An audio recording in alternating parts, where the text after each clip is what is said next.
pertama ada memori. Memori adalah bagian dari komputer tempat program-program dan data-data disimpan. Istilah store atau storage untuk memori. Meskipun kata storage sering digunakan untuk menunjukkan ke penyimpanan disket, tempat informasi, dibaca dan ditulis, aneka ragam jenis teknologi organisasi untuk kerja dan harganya. Selanjutnya adalah memori internal. Memori internal adalah memori yang dapat diakses langsung oleh prosesor. Register yang terdapat di dalam prosesor, cache memori dan memori utama berada di luar prosesor. Bagi memori internal atau memori utama, satuan transfer merupakan jumlah bit yang dibaca atau yang dituliskan ke dalam memori pada suatu saat. Ada dua karakteristik memori. Yang pertama, volatil dan non-volatil. Pada memori volatil, informasi akan rusak secara alami atau hilang bila daya listriknya dimatikan. Pada memori non-volatil, sekali informasi direkam akan tetap berada di sana tanpa mengalami kerusakan sebelum dilakukan perubahan. Pada memori ini, daya tarik tidak diperlukan untuk mempertahankan informasi tersebut. Memori permukaan magnetik adalah non-volatil. Memori semikonduktor dapat berupa volatil atau non-volatil. Yang kedua ada erasable dan non-erasable. Erasable artinya ini memori dapat dihapus dan diganti dengan informasi lain. Memori semikonduktor yang tidak terhapuskan dan non-volatil adalah ROM. Selanjutnya ada kapasitas memori. Kapasitas register atau memori lokal dinyatakan dalam bit. Kapasitas memori internal biasanya dinyatakan dalam bentuk byte. 1 byte sama dengan 8. Bit atau word, panjang word umum adalah 8, 16, dan 32 bit. Kapasitas memori eksternal biasanya dinyatakan dalam byte. Selanjutnya lokasi memori internal. Memori internal berada di luar CPU tetapi bersifat internal terhadap sistem komputer. Diperlukan oleh CPU untuk proses eksekusi operasi program sehingga dapat diakses secara langsung oleh prosesor CPU tanpa modul perantara. Memori internal sering juga disebut sebagai memori primer atau memori utama. Memori internal biasanya menggunakan media RAM. Selanjutnya ada tipe semikonduktor memori RAM. Internal Random Access Memory atau RAM adalah memori komputer yang dibangun langsung ke dalam chip microcontroller seperti Central Processing Unit, komputer atau CPU. Internal RAM ini digunakan oleh programmer untuk meningkatkan kecepatan fungsi program yang langsung ditangani RAM internal dan memastikan bahwa proses antri data yang akan diproses lebih cepat. Internal RAM ini dapat mempercepat kinerja prosesor karena instruksi yang sering digunakan dapat dikirimkan ke CPU lebih cepat daripada menarik mereka dari RAM eksternal. CPU memiliki 3 level change atau RAM internal. Change prosesor terdiri dari statis RAM atau SRAM, tapi bukan memori yang terpasang pada motherboard, dan yang disebut RAM dinamis atau DRAM.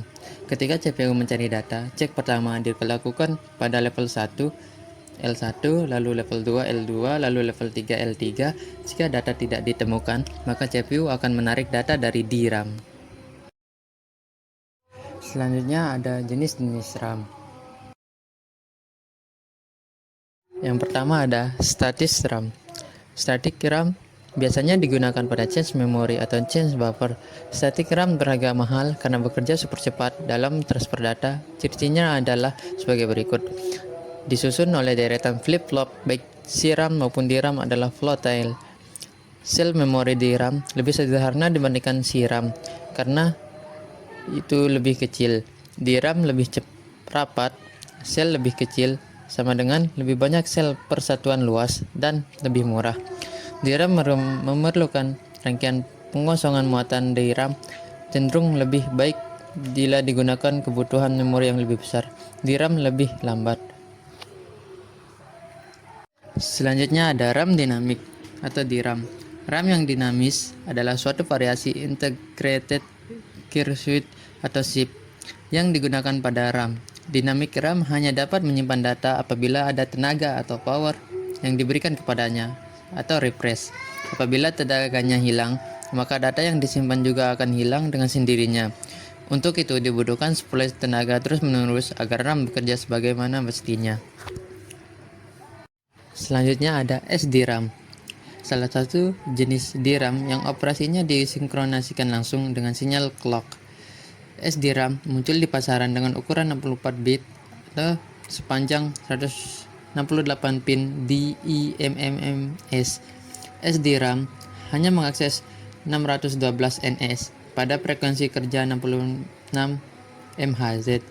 Kemudian muncul pula pada frekuensi kerja 100 dan 133 MHz. Selanjutnya ada Rambus. Rambus DRAM atau RDRAM adalah RAM yang dikembangkan oleh Rambus ANC. Pengembangan ini menjadi polemik karena Intel berusaha memperkenalkan PC133 MHz. RDRAM ini memiliki jalur data yang sempit atau 8 bit, tapi kinerjanya tidak dapat diungguli oleh DRAM jenis lain yang jalur datanya lebih lebar dari RDRAM, yaitu 16 atau bahkan 32 bit. ROM Read Only Memory sangat berbeda dengan RAM. Seperti namanya, ROM berisi pola data permanen yang tidak dapat diubah. Data yang tidak bisa diubah menimbulkan keuntungan dan juga kerugian. Keuntungannya untuk data yang permanen dan sering digunakan pada sistem operasi maupun sistem perangkat keras akan aman diletakkan dalam ROM. Kerugiannya apabila ada kesalahan data atau adanya perubahan data sehingga perlu penyisipan. Programmable ROM atau PROM bersifat non-volatil dan hanya bisa ditulis sekali saja. Proses penulisan dibentuk secara elektris. Diperlukan peralatan khusus untuk proses penulisan atau pemrograman. Cassable PROM atau EPROM dibaca secara optis dan ditulis secara elektris. Sebelum operasi seluruh sel penyimpanan harus dihapus menggunakan radiasi sinar ultraviolet terhadap keping paket. Proses penghapusan dapat dilakukan secara berulang. Setiap penghapusan memerlukan waktu 20 menit. Untuk daya tampung data yang sama, EPROM lebih mahal daripada PROM. Electrically EPROM atau EPROM dapat ditulisi kapan saja tanpa menghapus isi sebelumnya. Operasi write memerlukan waktu lebih lama dibanding operasi read. Gabungan sifat kelebihan non-volatilitas dan fleksibilitas untuk update dengan menggunakan bus kontrol alamat dan saluran data. EPROM lebih mahal dibanding EPROM. Cache memory. Cache memory adalah memori berkapasitas terbatas, berkecepatan tinggi yang lebih mahal dibanding memori utama. Cache memory terletak di antara memori utama dan register CPU dan berfungsi agar CPU tidak berlangsung mengacu ke memori utama. Tetapi di cache memory yang kecepatan aksesnya lebih tinggi, metode ini akan meningkatkan kinerja sistem. Dahulu cache disimpan di luar prosesor dan dapat ditambahkan untuk meningkatkan kinerja. Saat ini cache ditanamkan di prosesor. Kecepatan memori utama sangat rendah dibandingkan kecepatan prosesor modern.